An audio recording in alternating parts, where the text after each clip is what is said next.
live! Here we go. Okay. We're having a very feisty, angry ball of fur. I don't know if you can see him next to me. Our little ball of rage. Our little ball of rage is great. Your show will go live in 5 seconds. 4, 3, 2, 1. Blog Talk Radio. So, we have our friends in Facebook land. We have our friends on the Vibe Radio Network. And as we said, we have Little Ball of Rage right here. Yeah. Because he's not happy that Mr. Chris is in his seat. I apparently stole his seat. Shame on me. But, anyways, yeah, so hope everybody's doing well. These last 2 weeks have just kind of flown by. Yeah, they have. I don't even remember what happened, to be honest. Yeah, exactly. Yeah, no. Exactly. No. I think it was... We actually had a weekend roughly off. Roughly. I've been, dealing with sinus stuff, so... Yeah, but let's see. So last episode was on the 3rd. Uh-huh. So that was... We had tours. We had tours. That kind of was it. As I said, roughly off. Yeah. We did give a tour in there. Yeah, we gave the private tour for our buddy John's alma mater there. Yeah. So Saturday night we did host a private tour for the alma mater of John Rakestraw. Yeah, Kenyon College. Yep, Kenyon College, and he's the one that wrote the book Return of the Richmond Vampire. Which features us. Which does feature us. Kind of fun, and absolutely, I loved it. I still need to read it. I'm sorry. I tore right through it. Once I picked it up and started reading it, I was totally hooked. And it was a really good book. Trying to see if we can get our hands on a few copies for us to actually, kind of resell and available. It'll be the first book that we first fiction book that we would sell. Because as of right now, we just sell the Haunted Richmond, The Shadows of Shaco, which was written by Scott and Sandy Bergman, the founders of Haunts of Richmond. And then we also have Policing the Paranormal, written by our friend Paul Hope, based upon all his experiences and those of his colleagues up at the Virginia State Capitol Complex. Please do not push the set over. So, but yeah, so... I have no idea where April is going, Patrick. That is an excellent question. And hello, Nico. So. And Una's behind the camera. You just can't see her. Which has a little concerned. If we suddenly do a face plant, it's Una's fault. It'd be Una's doing. So. What? Anyway, so we're here talking about Haunted Nevada tonight. Yes. And it's not including Area 51. And it's not including Las Vegas. We're actually going to go to the rest of the state. We deliberately excluded those two sites. Area 51. Did we touch on that when we did the UFOs? A little bit. But in any case, everybody knows, Las Vegas, super haunted. Everybody knows about Area 51, the super alien, the super secret, super top secret military site that doesn't exist. Yeah, we did for Independence Day on it. Yeah, so everybody knows about that, but there's a lot more to Nevada that nobody really knows about. So we're going to be covering some of that tonight. Now, I say a lot more. It's desert. So. There's a lot of desert out there, but we got stories from a few locations across the state. Quite a few of them. Our first set of stories are all going to come from Carson City. Yeah, which is the capital. The capital, which will be we're returning to Carson City rather, because just a couple of months ago we were talking about the haunted executive mansion that's in Carson City. Vincent is going after Nico's tail. Yeah, I see that. Okay. Yeah, your tail is a great toy, buddy. your brother is somehow high as a kite and going after your tail. Anyways, it's always something here. It's Cats. yeah, and y'all can see it on camera if you look down here. So, anyways, but yeah, so we got quite a bit to talk about tonight. So, yeah, Dive right in. Uh-oh. You're about to become battleground. I am about to become a battleground.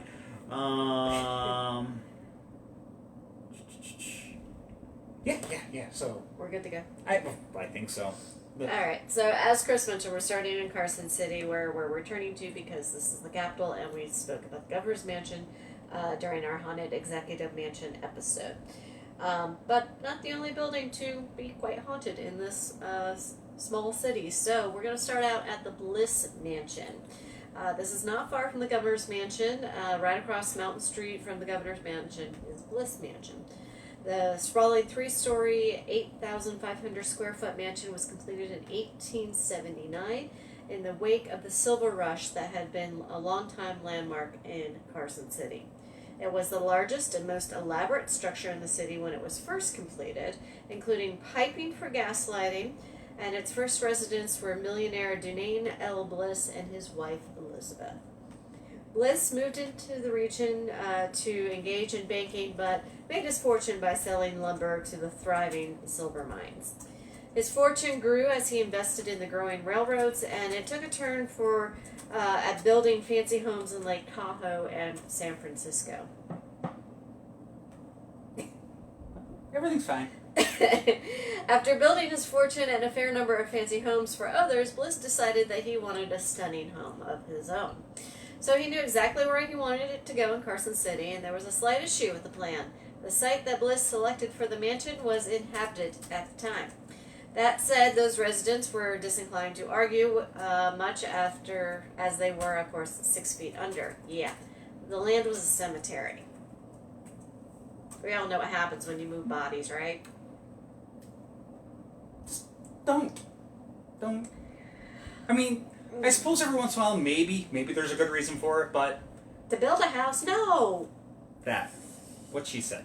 Anyway, so during the Silver Rush, of course, Carson City's most prosperous industries was actually funerals.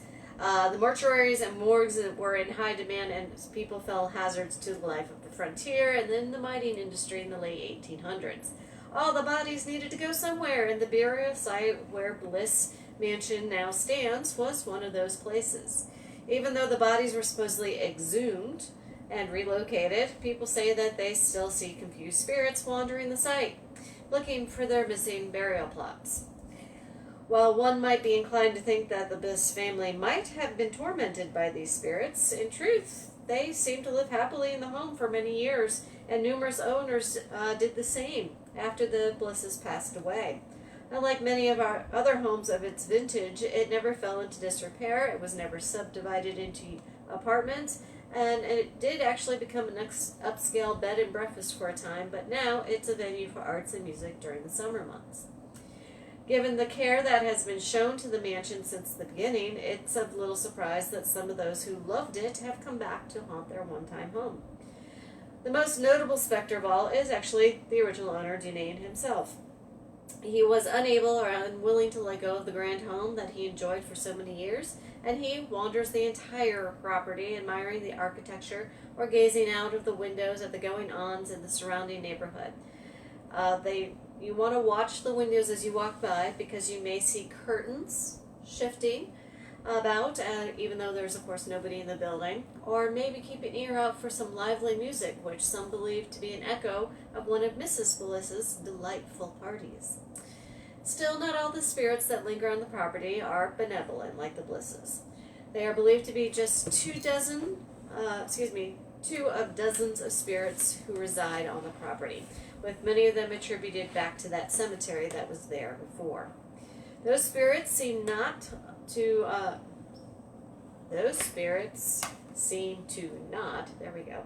only be lost, but some of them may be more than just a little angry as well.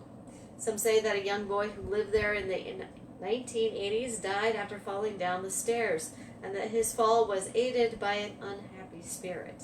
The family moved away shortly after the incident, leaving some to question the veracity of the tragic tale. While you may not be able to stay in the home any longer, you can catch a ghost tour during the Halloween season to hear more about this fascinating and beautifully haunted residence. Boys are all wound up. Mm. And congratulations to our friend Alex. She had a baby. Yes, so apparently listening in with Clark, baby Clark. We're training Clark early. Yes. We very much approve of this. Yes, we do. So, but yes, so we are going to go to our next stop again in Carson City, just a half a mile to the south, and a couple blocks over. We can find the Ferris mansion at the corner of West 3rd and Division Streets. The home dates back to 1863 when it was built by Gregory A. Sears. He only resided there for a few years before selling the home to George Washington Gale Ferris Sr. in 1868. Ferris Sr. was a rancher and horticulturist who ran a landscaping business and planted many trees around Carson City, including several on the grounds of the new state capitol. He lived in his new home with his wife and their 2 children, Mary and George Jr. If the name George Ferris Jr. sounds familiar, it's because he was the inventor of the Ferris wheel, which premiered at the World Columbian Exhibition in Chicago in 1893. Now, in September of 1880, Mary was set to marry the love of her life, and she could think of no better place to do so than at the beautiful home of her parents. Unfortunately, there was a bit of a disturbance on the magical day as numerous guests approached George Sr. to ask him if there was to be a second wedding on his daughter's magical day. Many of them had seen a second woman in a wedding dress wandering the property, causing quite the stir. While George Sr. assured each of the guests that there was only one bride and one wedding, many of them departed at the end of the festivities knowing what they had seen. Soon after, the Ferris family found that prior to Mary's wedding, there had been plans for one other wedding at the home before they moved in there. Unfortunately, this bride did not have the fairy tale wedding she had hoped for, as she was left standing at the altar by her groom-to-be. Stories say that the bride's spirit never appeared at the mansion before Mary's wedding day, but once she was awakened, she never left. She still appears to visitors of the mansion, even though it has been long since converted into office space. The bride may not be alone in haunting the Ferris mansion. While George Jr. had left Nevada many years before his passing in 1896, he may have been drawn back to his childhood home in the afterlife. George Ferris Jr. had a fondness for strongly scented aftershave, and to this day, guests to the mansion will smell the jarring fragrance, an unmistakable hallmark of George Jr.'s lingering presence. If you do have business to attend to in one of the offices residing in the mansion today, be prepared to feel watched.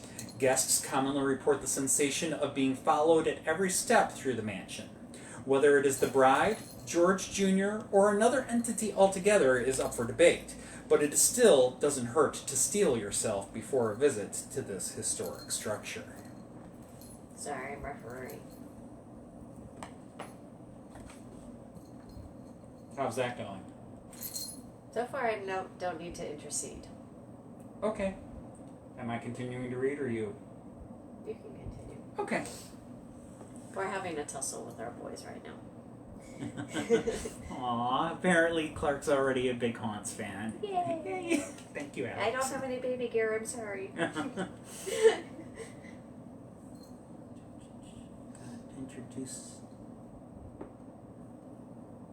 Got to introduce them to all this fun and spooky early. Yes, you do. You should.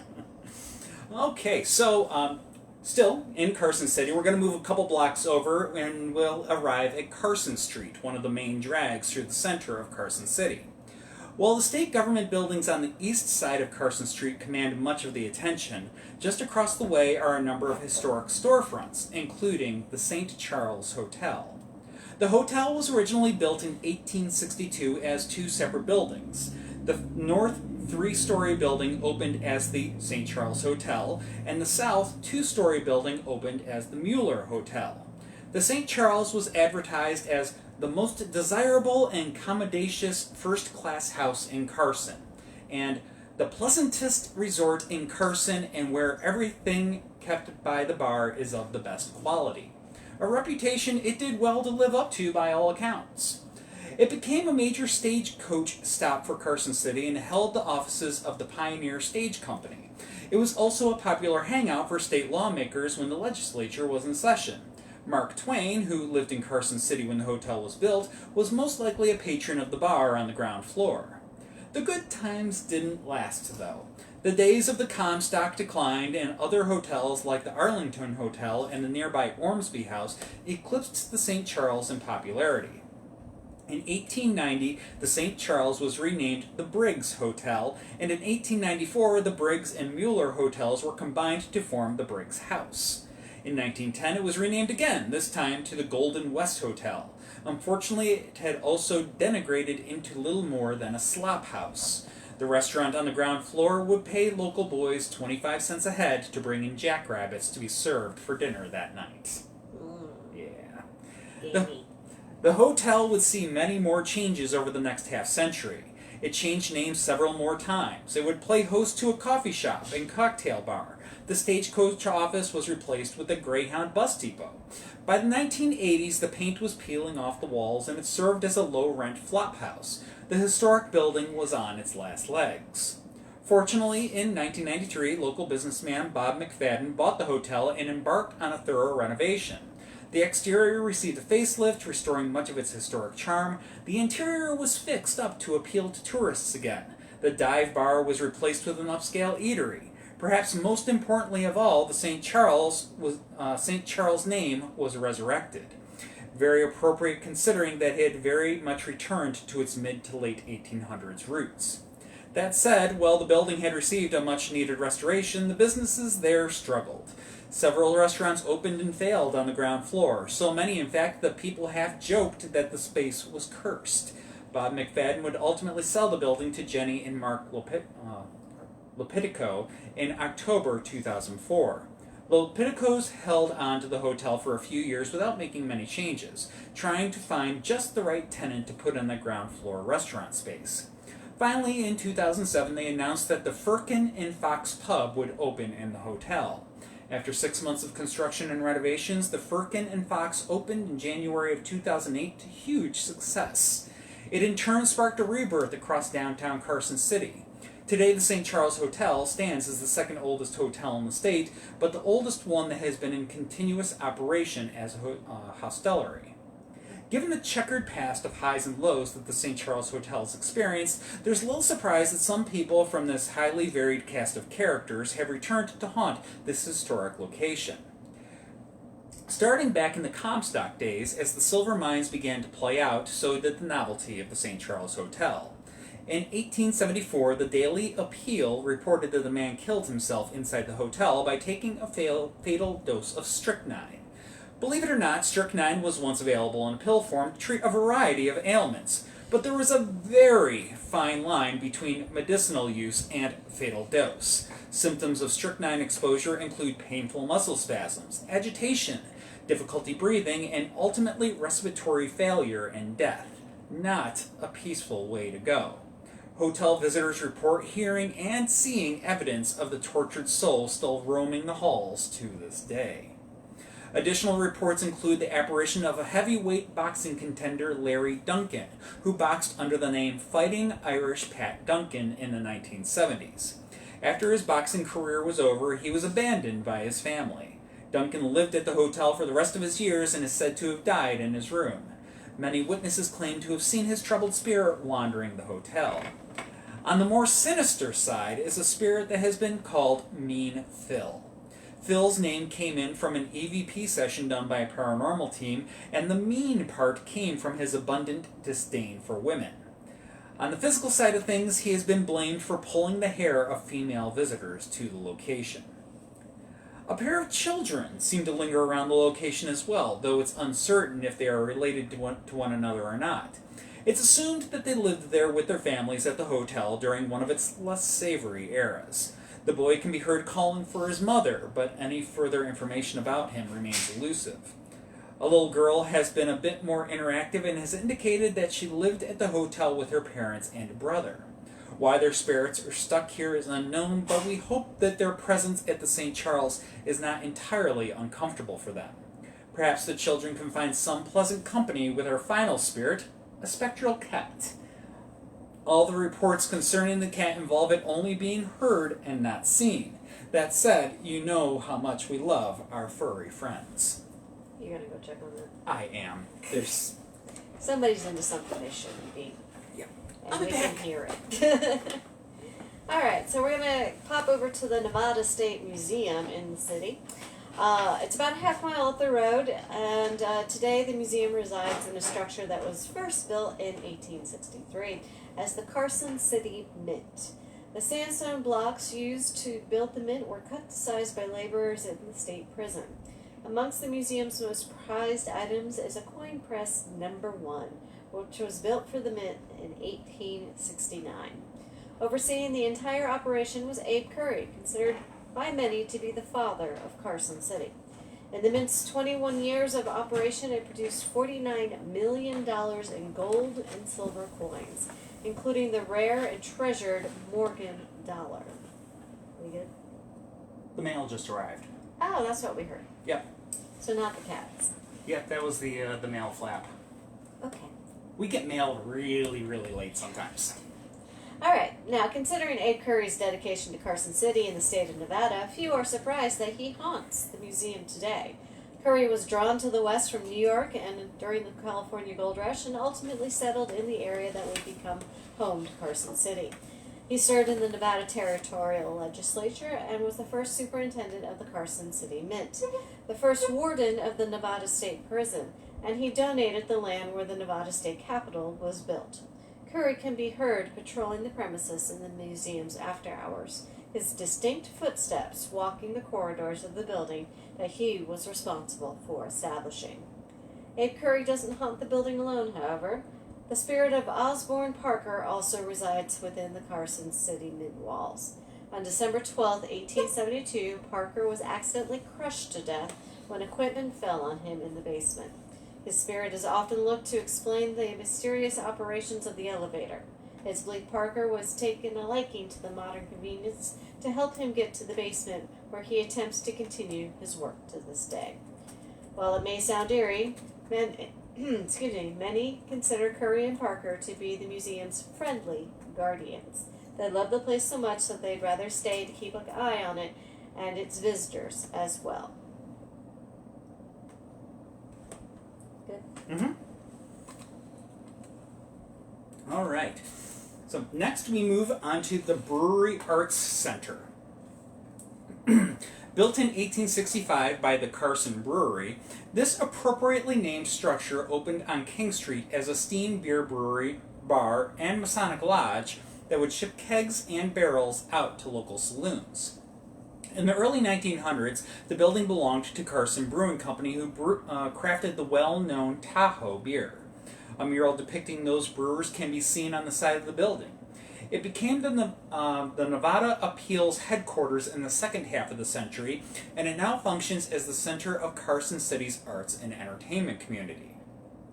The history of the building is still very much alive through the Brewery Arts Center's local artist gallery, the home of the Nevada Artists Association, and open to the public for walkthroughs and exhibits, as well as the stage performances in the center's Black Box Theater. They have a lot going on. Mm-hmm.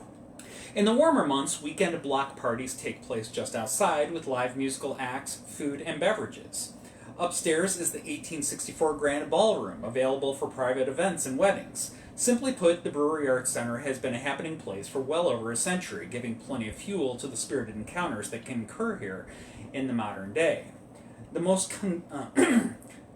consistent haunting is said to be the work of a well-mannered and dapper maintenance worker named James P. Marr.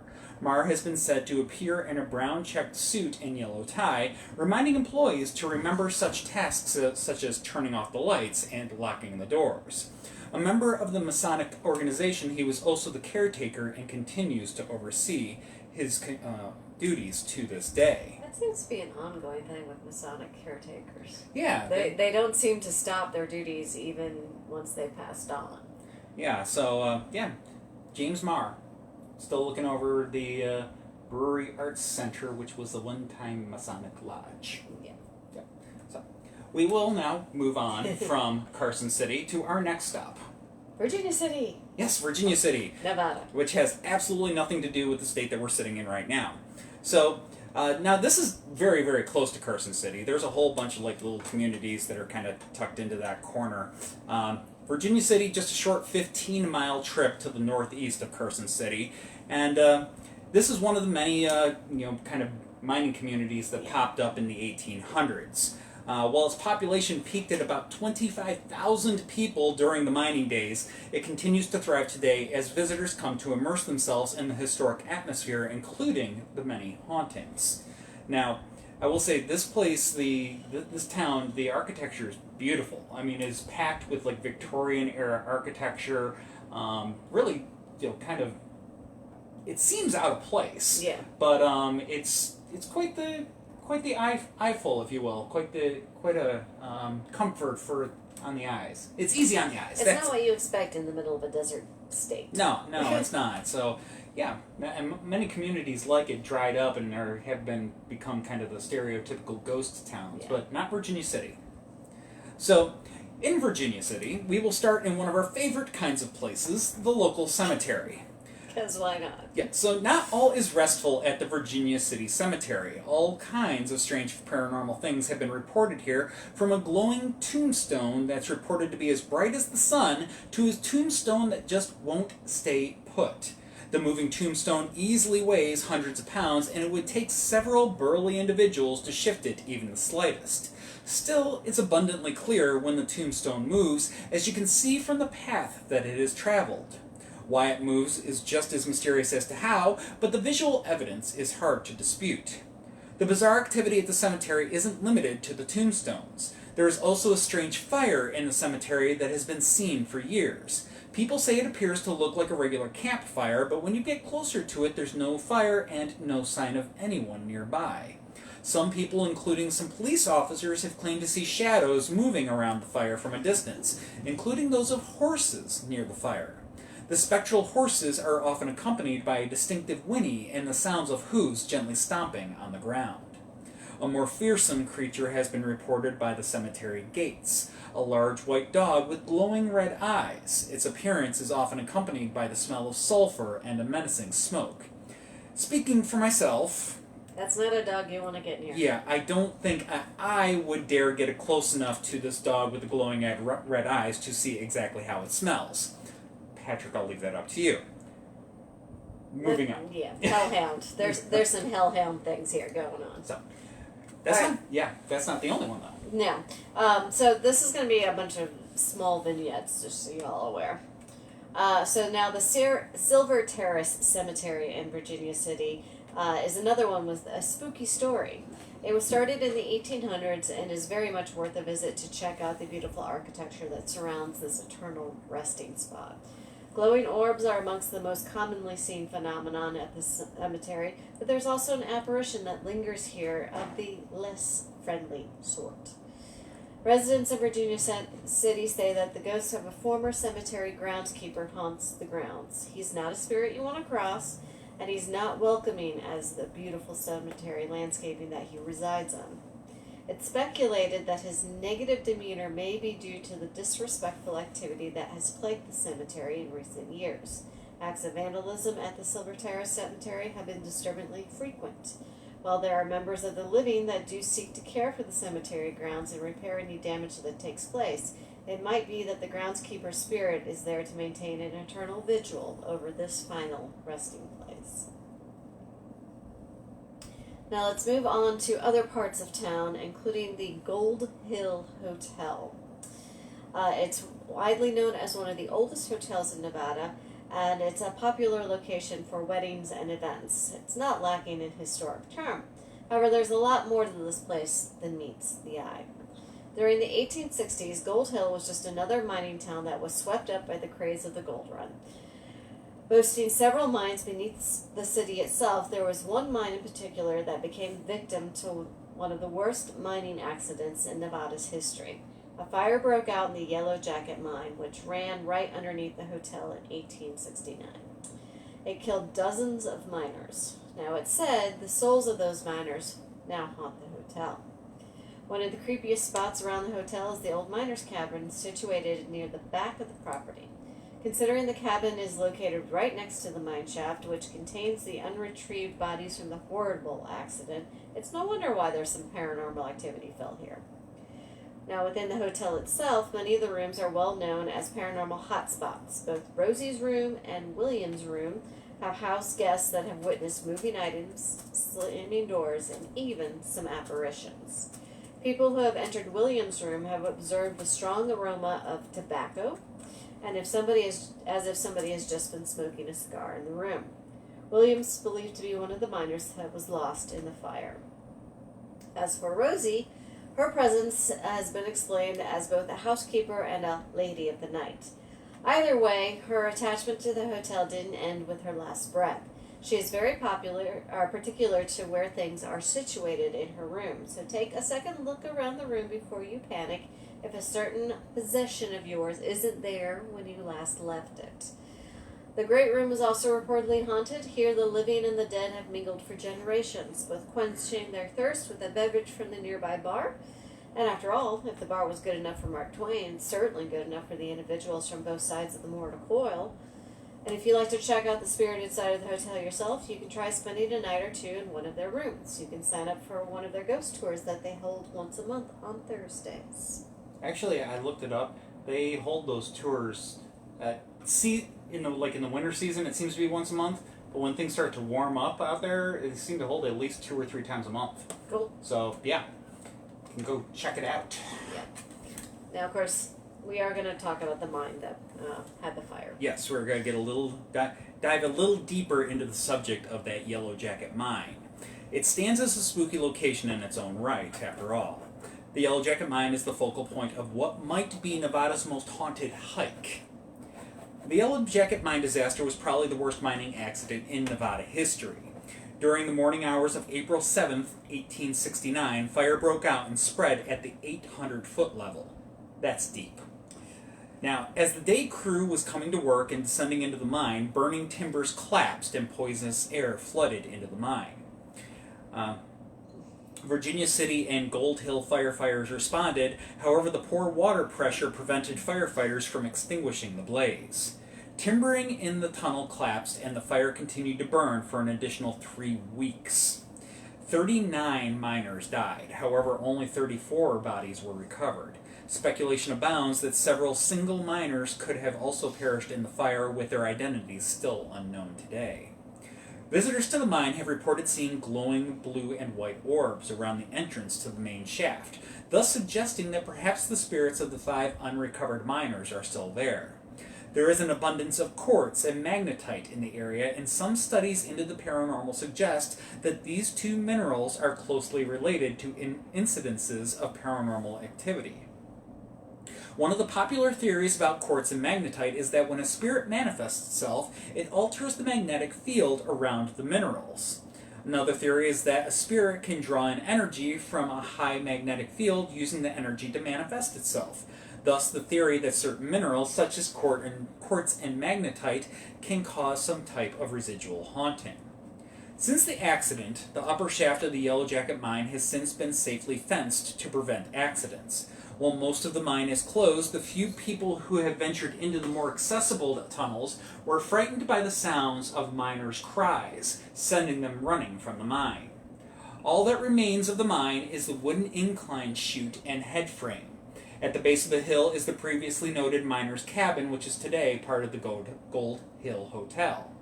The hike from the hotel to the mine is where the majority of paranormal activity has been seen and recorded. Apparitions of miners wearing work gear walking around outside after dark, particularly around the anniversary of the disaster, are common. And we are still not done with Virginia City. Again, 2 cities you can go to pretty close and get a lot of ghosty stuff in. So now we're going to move over to the Silver Queen Hotel. When you spend a night at the hotel, it's said that people hear huge fights somewhere in the hotel. Many people complain about the commotion the next morning, but there's inevitably no real fight to have been had, at least not amongst the living. Of the spirits that are sighted around the hotel, there is a ghost of a little girl, probably about 7 or 8 years old, in a pretty dress. Life in the mining communities can be harsh and unforgiving, and many think that the little girl was a victim of a tragic accident on the street in front of the hotel.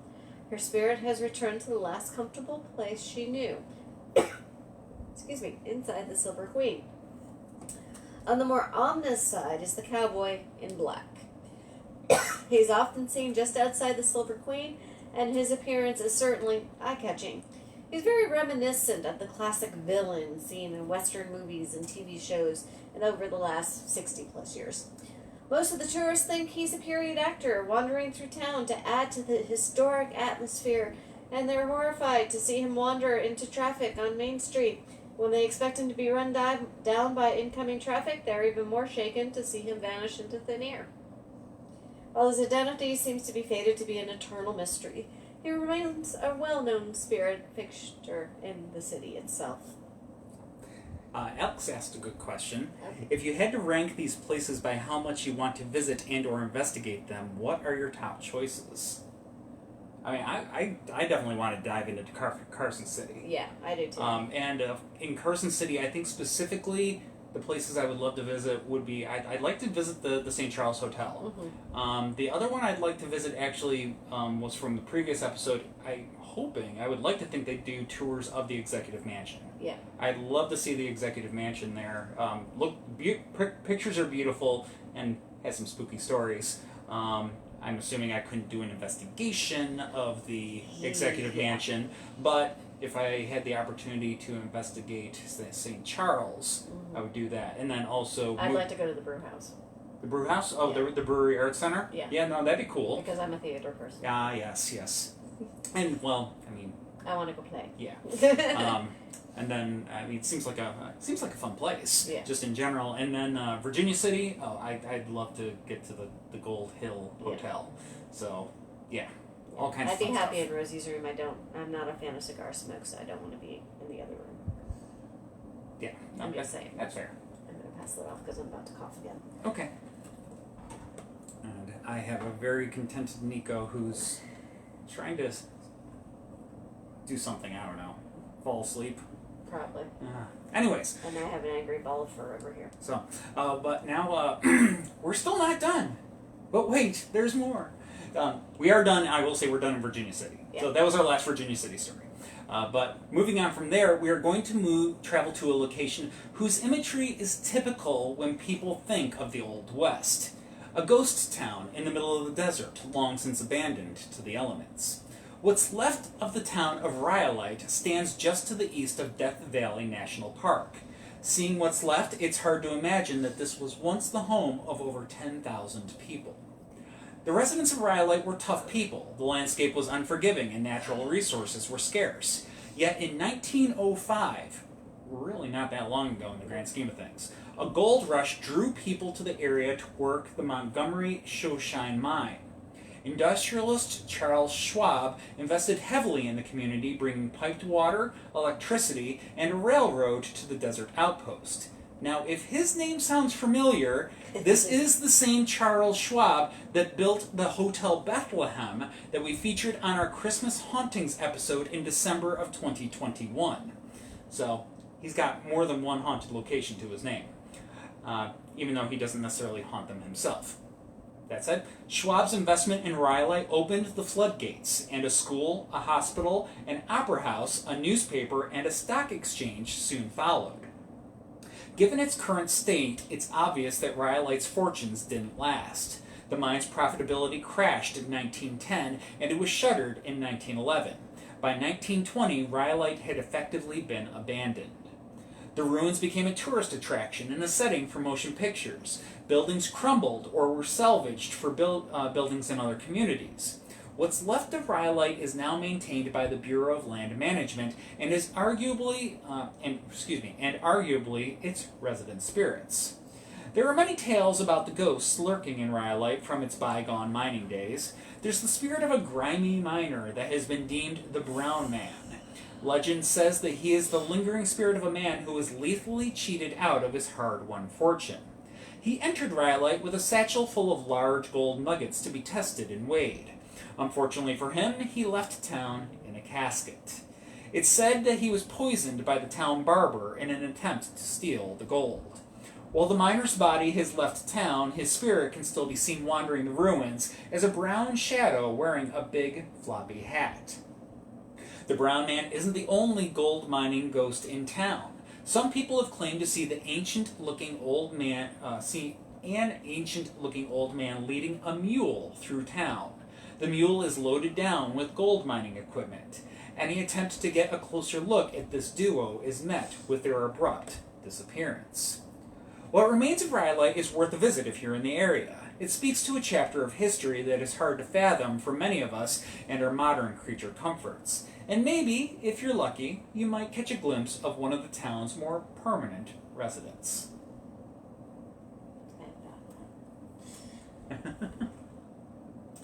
Alright, so now we're going to go over to Incline Village. This is the northern shore of Lake Tahoe where it meets the California border. And there's quite a few ski resort towns, surrounding Lake Tahoe. Incline Village is a gorgeous community that feels worlds apart from the desert landscapes that dominate much of Nevada. On the outskirts of town, just to the south of the village, you'll find a stunning architectural landmark known as the Thunderbird Lodge. Construction of the lodge began in 1836 by George Whittle Jr. At the time, Whittle owned 20 miles of Lake Tahoe shoreline and 40,000 acres. He first considered turning the property into a hotel casino/resort for skiing and summer properties. However, his love of privacy and his exotic animal collection led him to nix those plans. His beautiful home is marked by its remarkable stone masonry, ironwork, and woodwork. It also features a variety of unique outbuildings, including a cart house, a caretaker's cottage, the cook-butler's house, an elephant barn, and the admiral's house, the boat house, and, the gatehouse. Now, Mr. Whittle largely kept to his plans until his passing in 1969. At that time, much of the property was purchased by investor Jack Dreyfus. He later sold much of the land to the Forest Service and Nevada State Parks, and in the late 1990s, most of the remaining holdings changed hands again, with most of the untouched landscape going to the Forest Service.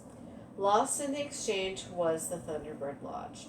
The Forest Service didn't want it, and the structure was at risk. A non-profit organization, the Thunderbird Lodge Preservation Society, was formed to preserve the building for future generations. The lodge was subsequently listed on the National Register of Historic Places in 2000. It has since been made available for tours, special events, and rentals, all with an eye on maintaining and sharing this beautiful and historic property and the surrounding landscape. Hiding just below the beautiful veneers of the special historical stories of this property are several spooky tales that speak to a creepy and grim events within the lodge's past. There's a lingering spirit of a workman who died while working on the construction of a swimming pool in the 1940s. He had the misfortune of falling from the ladder he was working on and apparently waking up on the other side of the veil. It's unclear if he was aware of exactly what happened, as he still seems to be going about his business in various locations across the property. While most would consider haunting your workplace a miserable purgatory, there are worse places to be stuck than the beautiful Thunderbird Lodge. Nico, do you have to play with the crinkle toy now? Yes, I have to get high, Daddy. If you hear something crinkly, He's getting high. sorry about that. Along those same lines, the ghost of the lodge's chef seems to linger as well. Jimmy Lee worked in the lodge in the early 1950s, at least until his career was brought to an abrupt and terrifying end. One day, while taking kitchen scraps to the incinerator, Jimmy had an unfortunate run-in with one of the area's resident black bears in 1954. Result, bear 1, Jimmy 0. Still, Jimmy seems to linger around the lodge. His spirit has been seen in the area on numerous occasions. While he doesn't particularly seem distressed, we like to think that maybe he's still pondering what to prepare for his next meal.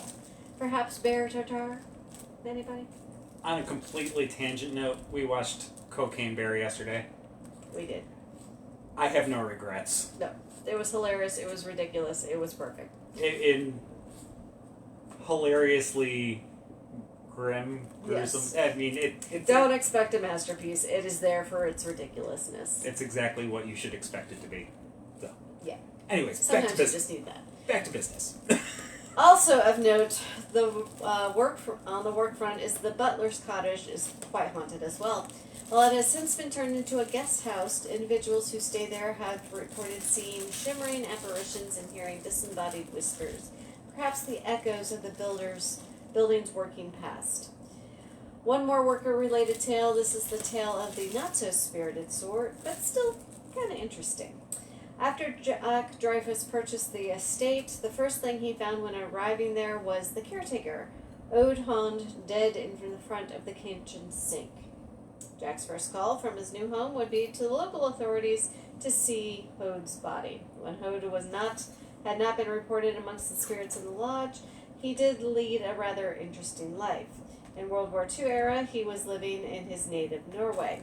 Here, he participated in Norwegian resistance against the occupying Nazis. He would dress in all white, ski across the backcountry, sniping the German physicists that were working on the heavy water facility that was aiding the German effort in building a nuclear weapon. He survived the war, eventually moved to Lake Tahoe to teach athletes how to ski and shoot for the 1960 Winter Olympics biathlon. After his training responsibilities were complete, he snuck around the area and started looking after the Weddell's estate. His backstory, along with his athletic training efforts, led home to become a rather famous and popular fixture in the Tahoe area. One more noted spirited friend. People have reported seeing Whittle's beloved confidant, Mistress May Mulligan, around the Thunderbird Lounge. Mulligan was tragically killed in a car accident in Crystal Bay, driving one of Whittle's vehicles. This isn't the only place she is seen, however, which of course brings us to our next location, Crystal Bay.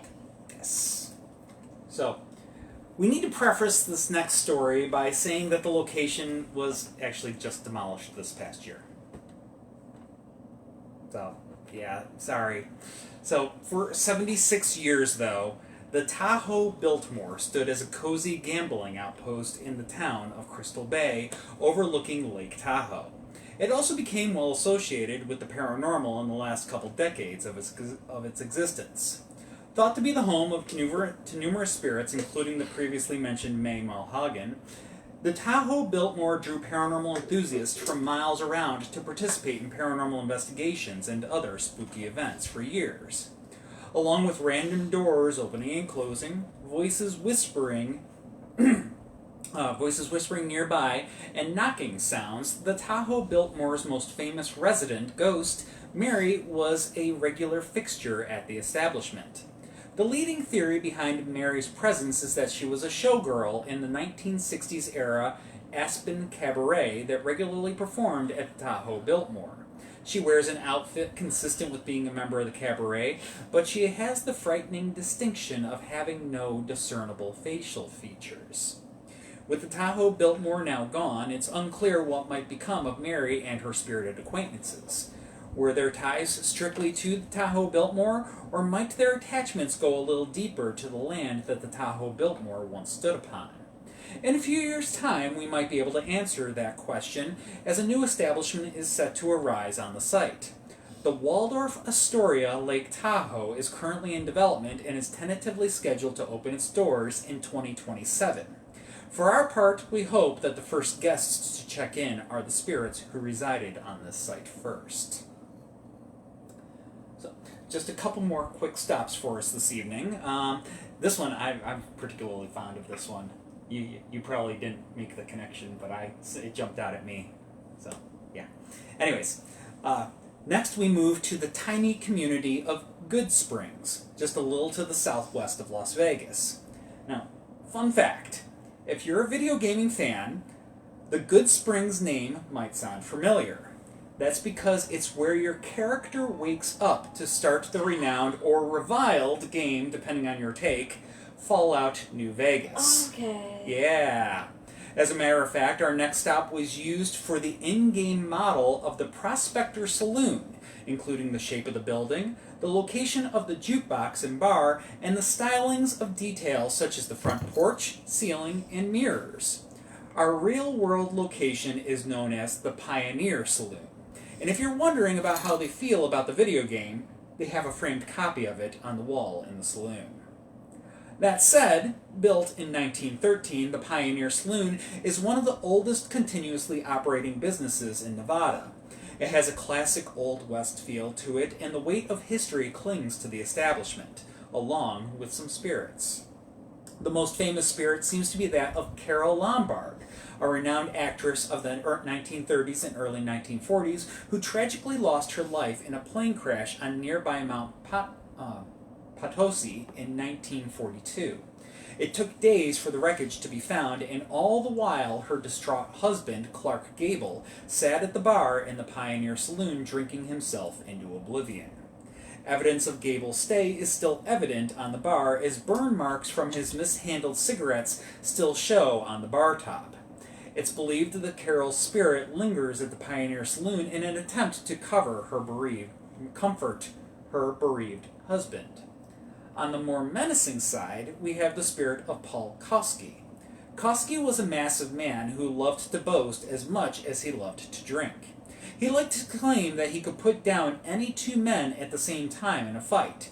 As fate would have it, it was two bullets to Kosky's side that put him in the ground after he was caught cheating in a game of cards at the Pioneer Saloon. His physical presence wasn't much missed, as is evidenced by the framed copy of the coroner's report for Kosky that hangs on the saloon's wall. Kosky's spirit doesn't seem to be quite finished with the Pioneer Saloon, though. He is sometimes seen lurking in darkened corners of the saloon, glaring at the present-day customers, blood pouring from the bullet holes in his side. The last spirit of the Pioneer Saloon that we will note is that of an aged prospector, who will sometimes be seen lingering at the end of the bar in the wee hours of the morning. The staff say that the prospector provides a protective feel over the establishment, as if he is there just to make sure that things don't get out of hand. Alright, we're going to pop over to Boulder City, El Dorado Valley, and the Pet Cemetery. This is our final story for the evening, and, well, we find a little and unauthorized pet cemetery that history goes back over 60 years. The origin of the El Dorado Valley Pet Cemetery start with Boulder City veterinarian in the 1950s. Marwood A. Dowd and Emery Lockett founded the cemetery to address the unfilled need in the community. But unfortunately, they chose a public lot of land that was maintained by the Bureau of Land Management.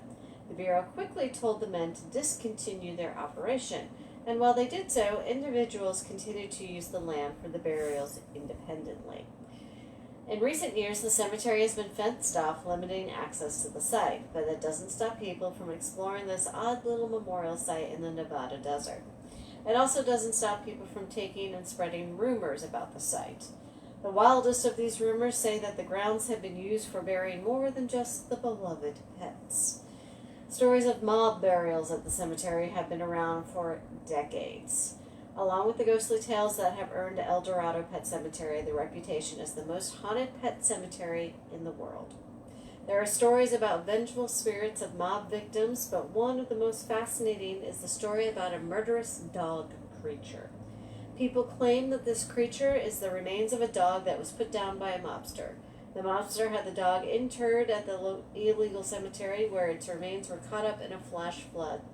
Rather than fading away into obscurity, the dog's spirit returned, furious at the murderous human who took its life and subsequently laid it to rest in an unstable ground. It is said to circle the cemetery at night looking for the remains of mobsters who are also unceremoniously discarded at the site. On a slightly less grim note, there's also a spirit of a white cat that has been seen at the cemetery. This cat is friendly enough, but it also has a discerning taste in the company it keeps. If the cat finds you worthy, it may accompany you for your trek through the cemetery as you explore and pay your respects. For the curious amongst you, the cemetery is hard to find and not on any official map. So do be careful and respectful if you ever find yourself treading on this site that is the final resting place of so many beloved pets. Always be respectful. Yep. Always. What do we get up next? We do. 2 weeks from now, Haunted England. Followed by Haunted Norway the week after, because again we're going to be slightly off due to Chris and I being out of the country. So I do already have the event listed for Haunted England. It's already up on the Facebook page, so you can go check that out. And I'm hoping to have, hopefully, get Norway up this week, sometime this week. But anyways, yeah, those are our next couple episodes that we have coming up, and but yeah, so we got words are starting to fail me. And I can't because we've got an interview coming up in half an hour. Yeah, we got a late night interview tonight, which fun stuff there. But so yeah, we anyways, next couple of weeks, kind of fairly normal for us, so to speak. We're doing tours. Tours are running Thursday through Saturday, so you can come check out one of those. That's going to be our schedule all the way until Memorial Day week, at which point we start full time. Yep, Memorial Day, that'll mark starting some nights a week. There are just a couple of stray nights here or there in the summer months where we will not be operating, or we've already been booked out for a private event type deal. But otherwise, yeah, private or public tours 7 nights a week during the summer months. So lots and lots and lots of opportunities for you to come and catch up with us. I will say, so yeah, if you were hoping for stories of Las Vegas tonight, obviously we put it right in the title that there would not be Las Vegas, but we will certainly come back and visit there on another occasion. And I personally think that we probably have enough material to dive in and maybe do a Haunted Nevada Part 2. Probably. Or who knows, maybe we'll split those stories up and kind of throw them into like a haunted hotel type thing or something like that. But in any case, it's definitely not the last that you've heard of Nevada. So we got a lot going on, and I will say in 2 weeks, if you're hoping for tales for London, no, you're going to be kind of out of luck. We are not going to be talking about London. We'll do London another time because we've done a lot of London things already. We did that whole episode that was like transportation, haunted London transportation. We were able to do an entire episode on that. So many haunted and we've tube covered stations. The Tower of London as well. Yes, that's right. We did do Tower of London. That was on the Palaces. Gosh, yeah. That's been what, like almost 3 years ago now? Yeah. Maybe more than 3 years ago now that we did that one. That was one of our first. That was an early edition. Yeah. So you can go back and you can find that on the Facebook page somewhere, and also on YouTube. So, yeah. But yeah, so London will not be featured in Haunted England because there's a lot more to England than just London, and so many spooky things to talk about. So yeah. Anyways, let's see. Yeah. Words are hard. Words are hard. It's been a very long day and it's not over yet. And Alex looking forward to joining a tour in person soon. We'll look forward to it, Alex. Give us a heads up because we personally don't make it to every single tour in person. We have an amazing staff of guides that will step in and help us with keeping things rolling. Give us a night off. Because there's no way that just the two of us could do everything that we do if we did not have them. So they are fantastic. Internally thankful to our amazing cast of guides that we have. So we're also our cat sitters. Yes, so yes. They will be taking care of the babies while we're gone. Yes. Yes, so yeah, lots of spooky locales in England. So looking forward to talking about that in 2 weeks. Looking forward to talking about Haunted Norway in 3 weeks. Again, remember, those will be back-to-back weeks. And then we are going to be off for 2 weeks. It'll be 3 weeks after that till our next episode. So, yeah, I got a lot of editing to do in the next couple of weeks. Mm-hmm. That's okay. Get that done. You can come join us on a tour sometime. And surprisingly, that's kind of all we got going on for the next couple of weeks. Just kind of some tours. Yep. Good stuff. In any case, we're always happy to hear from you anytime. Just drop us a note. Love to chat. If you have any follow-up questions, send us a note or drop them in the chat here on the live stream, or even if you do it after we go off the air, still see the comments and stuff like that. So happy to look at that. And our Etsy shop is slowly growing. Yes, slowly. Etsy shop, I should say. Beth has added I've been adding jewelry to it, so it's now shirts and jewelry, and slowly I'm adding more and more pieces as I count my inventory.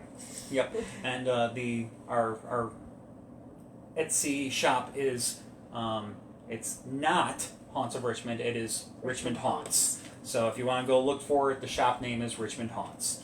But yeah, so with that, I think we'll go ahead. We will go ahead and sign off for this evening. But thank you all very much for joining us and with chatting with us here. Enjoyed that very much. Always a pleasure. And we will, at the very least, hopefully see you back here again in 2 weeks' time. Yep. So good night, all. Have a good night.